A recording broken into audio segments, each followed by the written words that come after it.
As we know, Australians are facing an uncertain economic future as a result of rising cost of living pressures, interest rate increases and growing inflation. But we are still spending. Retail sales have boomed. Nearly $35 billion was spent in August. Let's bring in now live Fleur Brown, the Chief Industry Affairs Officer at the Australian Retailers Association. Fleur, really appreciate your time. Thank you. You would think that rising interest rates would be impacting how Australians are spending their cash, but so far it appears the retail sector is faring not just well, it's performing at record levels. Yes, these are fantastic results. It's really exciting for retail to see that performance, that resilience continue. Of course, we have to keep in mind that in those sales figures are so many hidden increased costs for retail themselves. So they're paying higher leases, higher wages, higher supply chain costs, transportation, shipping. So whilst it's very robust, we also need to consider that there's a lot of hidden costs in those results also. Right, so because of those hidden costs, we might not be necessarily seeing those retail businesses seeing that higher spending reflected on their balance sheets at the moment. Is it sustainable in terms of those spending levels going forward? Well, we know there's still a really high level of household savings in Australia. We also know that international travel has not taken off fully. So there's some pockets of spending we believe that we're likely to continue tapping into. We're heading into the very important Christmas period.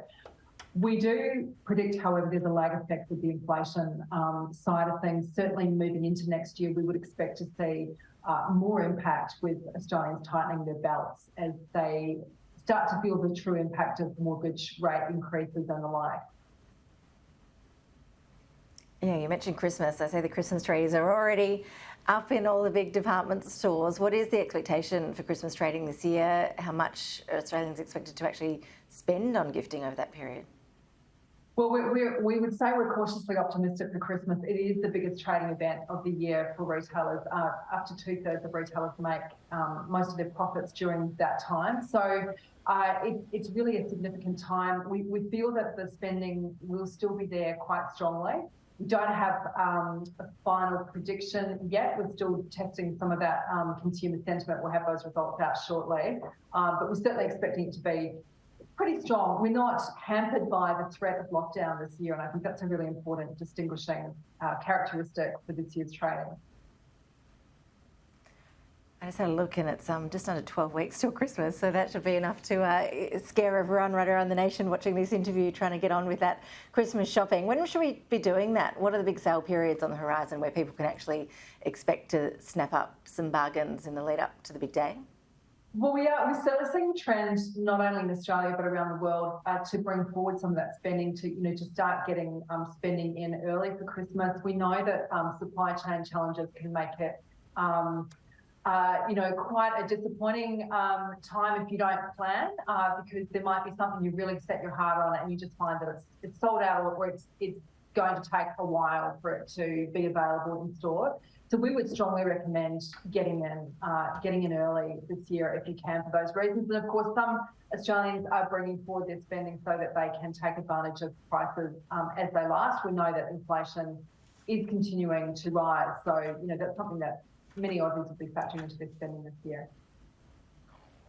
And broadly, are we still actually hitting the shops personally to do that shopping, or did the pandemic permanently and significantly change our shopping behaviours? Did we see an accelerated shift to online shopping because of that, do you think?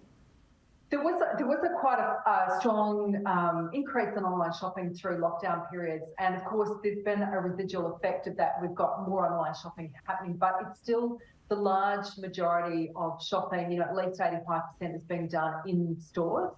So it's a myth we like to believe that everything's gone online, but in fact it hasn't. Aussies love their shopping, not just when they're escaping lockdown. They see shopping very much as an experience, and we can expect the lion's share of shopping to be done in store this Christmas as it has historically. And just how tricky do you think it's going to be for retailers to hire those Christmas casuals this year? Staffing challenges are the biggest issue on the board for retail at the moment. So we saw 46,000 vacancies, which was quite a leap from the 40,000 vacancies in the last quarterly survey. It's an enormous challenge. Retail workforces swell hugely across Christmas with a lot of casual labour. We unfortunately are seeing quite a number of retailers, cafes, smaller retailers in particular, unable to open their doors or having to limit trading on certain days because they just can't get the staff. So we really are in close discussions with government about accelerating some of those solutions out of the Jobs and Skills Summit. We really need to see some short-term measures in place to boost the retail and hospitality staff in the lead up to Christmas. Fleur Brown, really appreciate your analysis with us. Thanks so much. Thanks, Ash.